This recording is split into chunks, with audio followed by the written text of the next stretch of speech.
ओम शांति। 20/9/23 की वाणी है।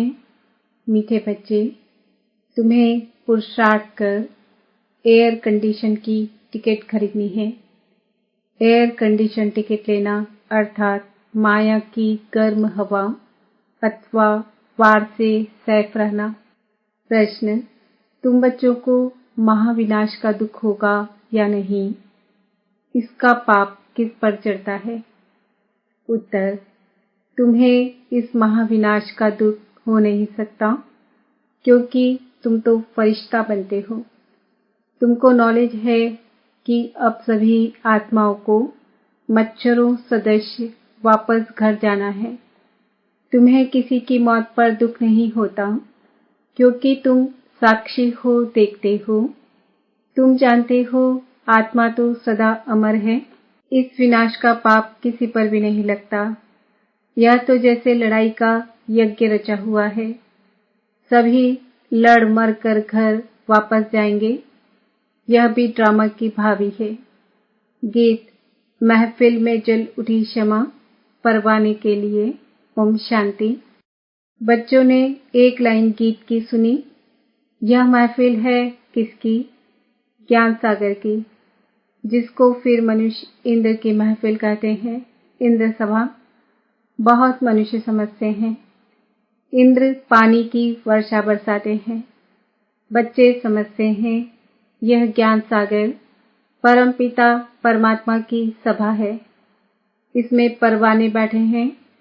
जीते जी इनके बन जाने अर्थात इस दुनिया से मर जाने के लिए, क्योंकि जीव आत्माओं को यह पुरानी दुनिया पसंद नहीं है। इसमें सब एक दो से लड़ते रहते हैं। बाप कहते हैं मैं स्वर्ग स्थापन करता हूँ, तो बच्चों में भी नंबरवार है। कोई पुखराज परी, कोई नीलम परी है, नाम तो बहुत है। यह भेंट की हुई है। कोई बच्चे अच्छे सेंसिबल बन औरों की सर्विस में लग जाते हैं। सर्विस पर भी तत्पर कौन होंगे? जो क्षमा पर पूरा फिदा हुए होंगे। यह बहुत बड़ी महफिल है। तुम जानते हो बाबा आत्माओं की महफिल में आया हुआ है, परंतु इनको जो अच्छी रीति जानते हैं वह इनके सन्मुख प्रैक्टिकल में है। इस समय कोटों में कोई ही जानते हैं। जो परवाने हैं वही जानेंगे।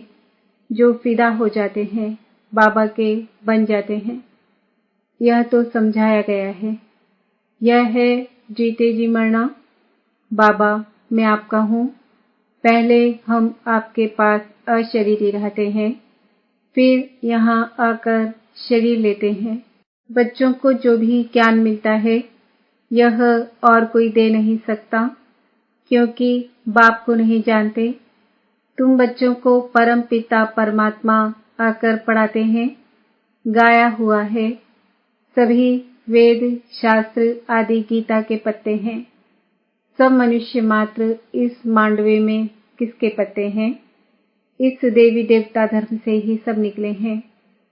इसलिए तुम झाड़ के चित्र में देखेंगे कि शुरू में पत्ते नहीं हैं। पत्ते बाद में ही पैदा होते हैं। दोनों को ऊपर दिखाया हुआ है। फाउंडेशन देवी देवता धर्म का है। पहले थूर एक होता है, फिर उनमें टाल टालियां निकलती है, फिर पत्ते। बच्चों की बुद्धि में है कि यह विराट मनुष्य सृष्टि के धर्मों का झाड़ है।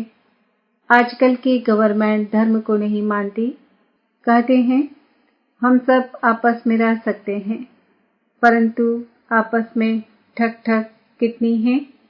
लड़ाई आपस में चलती ही रहती है, जैसे कि लड़ाई का यज्ञ रचा हुआ है। कहाँ न कहाँ लड़ते झगड़ते रहते हैं। यह भी ड्रामा में नून है। युक्ति ऐसी करते हैं कि आपस में लड़ मरे। आगे हिंदुस्तान पाकिस्तान अलग अलग थोड़े ही था, सब इकट्ठे थे। गवर्नमेंट भी मजबूत थी। आपस में कोई लड़ नहीं सकते थे, क्योंकि ऊपर में बड़े बड़े नवाब होते थे। जैसे अब सारी दुनिया के लिए UN आदि बड़ी बड़ी कमेटी है। परंतु इन सब के लिए धनी धूरी तो कोई है नहीं। दो टुकड़े हो गए हैं। दुख वृद्धि को पाता ही रहता है, एक दो को बांटते ही रहते हैं।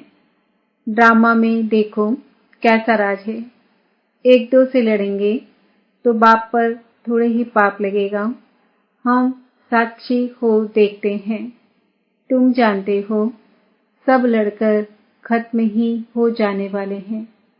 कोई बड़ा आदमी मर जाता है तो 8-10 रोज उसके लिए थोड़ा बहुत कार्यक्रम चलता है, हॉलीडे आदि करते हैं। तुम्हारे लिए तो कुछ नहीं है।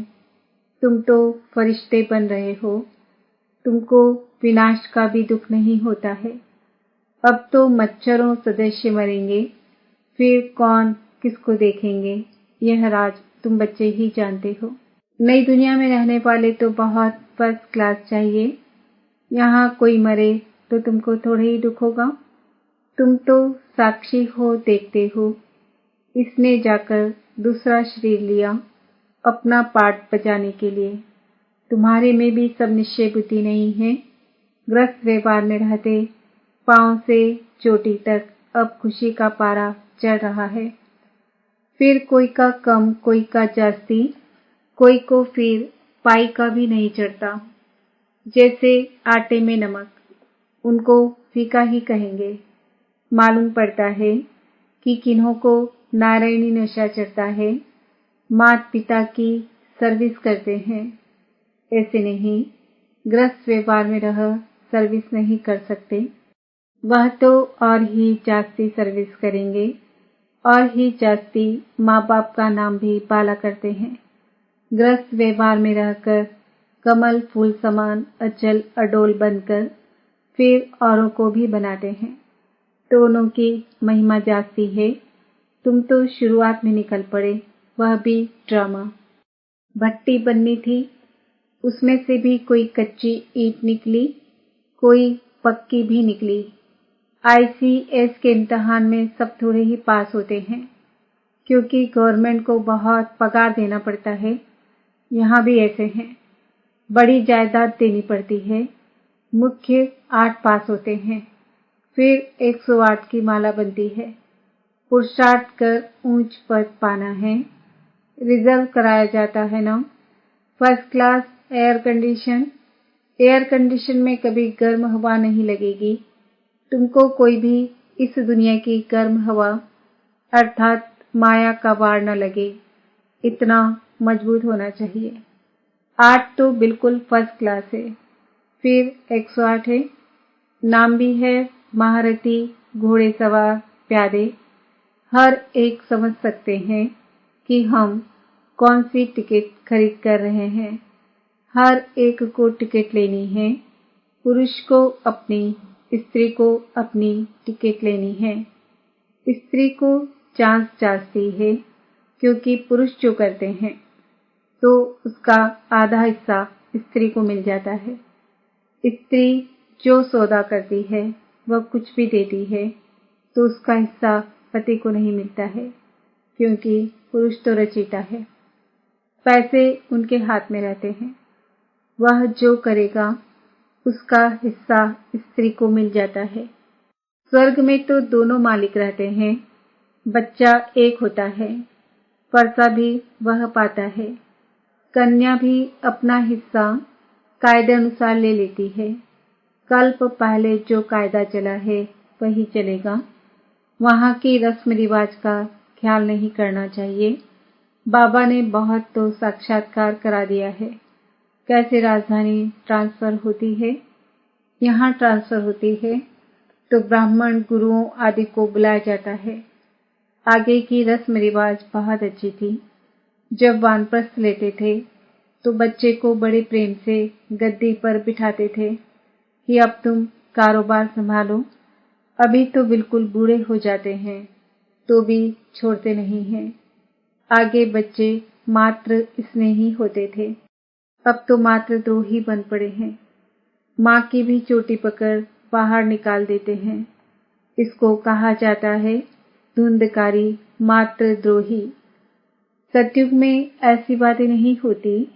तुमको तो बहुत खुशी होनी चाहिए। महफिल की महसूसता तुमको यहाँ आएगी। यह ज्ञान सागर तो जहाँ होगा वहाँ मेला होगा।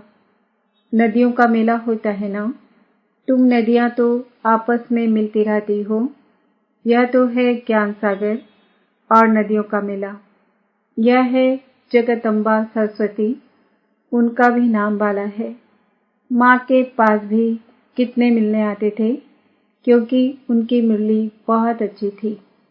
बच्चियां भी महसूस करती है कि मम्मा की मुरली अच्छी कैसी थी। यह है सागर और नदियों की महफिल। बहुत बच्चे आ जाते हैं।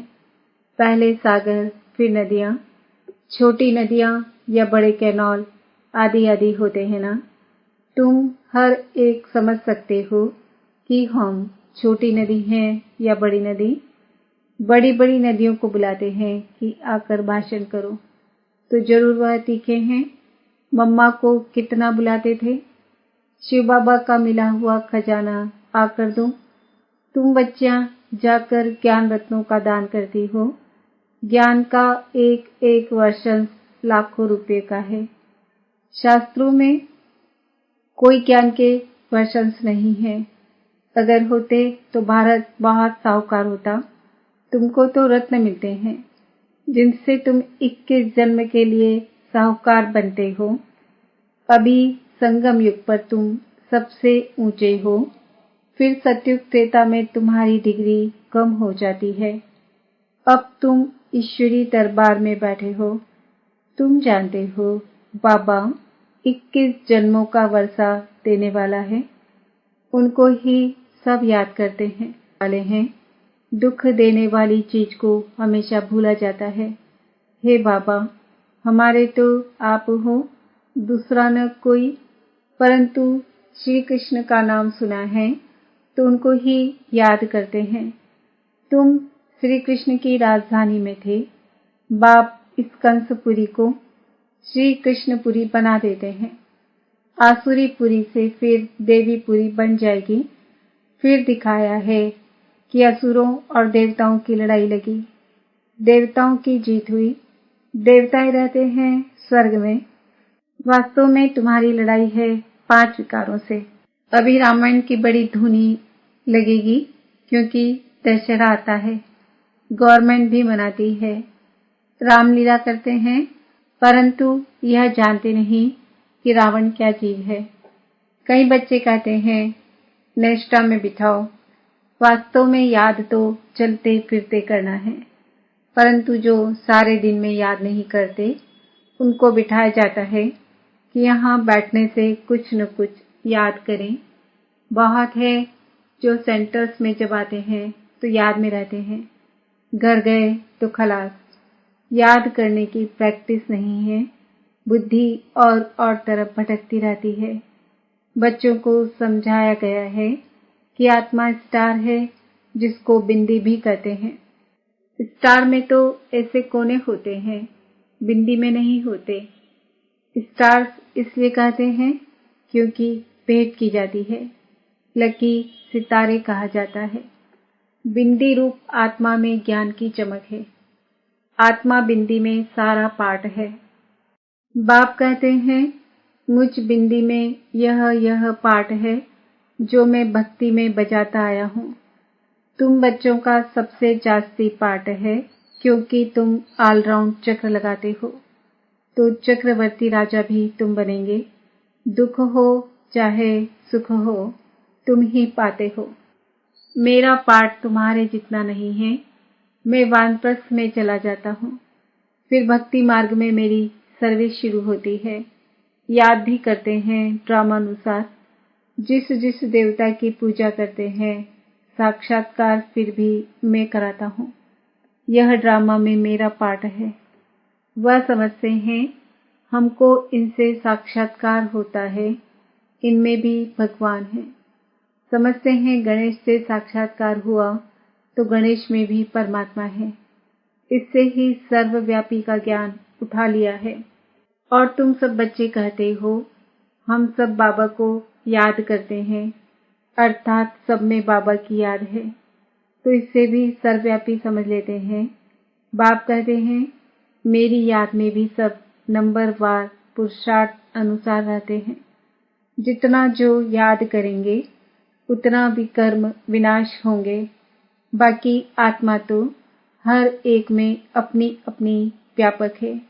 मैं कोई बच्चे में भी प्रवेश कर किसका भी कल्याण कर सकता हूँ, परंतु उन्होंने फिर उल्टा अर्थ कर दिया है। ड्रामा में वह भी नूंद है। ड्रामा अनुसार सबको पार्ट मिला हुआ है। यह शास्त्र आदि बनाने का भी ड्रामा में पार्ट है। बनाएंगे वही जिन्होंने आगे बनाए थे। गीता सुनाते हैं, फिर कल्प बाद ऐसे ही सुनाएंगे। तो अब बच्चों की महफिल में बाप बैठे हैं। जो मुझे जानते हैं मैं उन्हों के बीच में ही शोभता हूँ। बाकी जो जानते ही नहीं उस महफिल में बैठ क्या करेंगे। तुम भाषण आदि करते हो तो बहुत आते हैं। उनकी क्षमा के साथ महफिल नहीं कहेंगे। क्षमा के साथ महफिल तो यहाँ है। कोई फिदा होते हैं, फिर और तरफ बुद्धि योग चला जाता है। जब तक संपूर्ण बने बुद्धि जाती है। कर्मातीत अवस्था, संपूर्ण निर्विकारी अवस्था अभी नहीं कह सकते, वह अंत में होगी। फिर यह पुराना शरीर छूट जाएगा। यह पुरानी खाल है। आत्मा इन पुरानी कर्मेंद्रियों से काम लेती है। अच्छा, मीठे मीठे सिकिलते बच्चों प्रति माता पिता बाप दादा का याद प्यार और गुड मॉर्निंग। रूहानी बाप की रूहानी बच्चों को नमस्ते। हम रूहानी बच्चों की रूहानी बाप दादा को याद प्यार गुड मॉर्निंग नमस्ते ओम शांति। धारणा के लिए मुख्य सार, शिव बाबा से मिला हुआ खजाना सभी को बांटना है। अविनाशी ज्ञान रत्नों का दान करके 21 जन्मों के लिए साहूकार बनना है। अपनी अवस्था अचल अडोल बनानी है। गृहस्थ व्यवहार में रहते भी कमल फूल समान बन बाप का नाम बाला करना है। सर्विस में तत्पर रहना है। वरदान, संगम युग के इस नए युग में हर सेकेंड नवीनता का अनुभव करने वाले फास्ट पुरुषार्थी भव। संगम युग पर सब कुछ नया हो जाता है, इसलिए इसे नया युग भी कहते हैं। यहाँ उठना भी नया, बोलना भी नया, चलना भी नया। नया अर्थात अलौकिक। स्मृति में भी नवीनता आ गई। बातें भी नई, मिलना भी नया, देखना भी नया। देखेंगे तो आत्मा को देखेंगे, शरीर को नहीं। भाई भाई की दृष्टि से संपर्क में आएंगे, दैहिक संबंध से नहीं। ऐसे हर सेकेंड अपने में नवीनता का अनुभव करना। जो 1 सेकेंड पहले अवस्था थी वह दूसरे सेकेंड नहीं, उससे आगे हो। इसको ही फास्ट पुरुषार्थी कहा जाता है। स्लोगन, परमात्म प्यार द्वारा जीवन में सदा अतीन्द्रिय सुख व आनंद की अनुभूति करना ही सहज योग है। ओम शांति। आज का स्वमान है, मैं आत्मा फास्ट पुरुषार्थ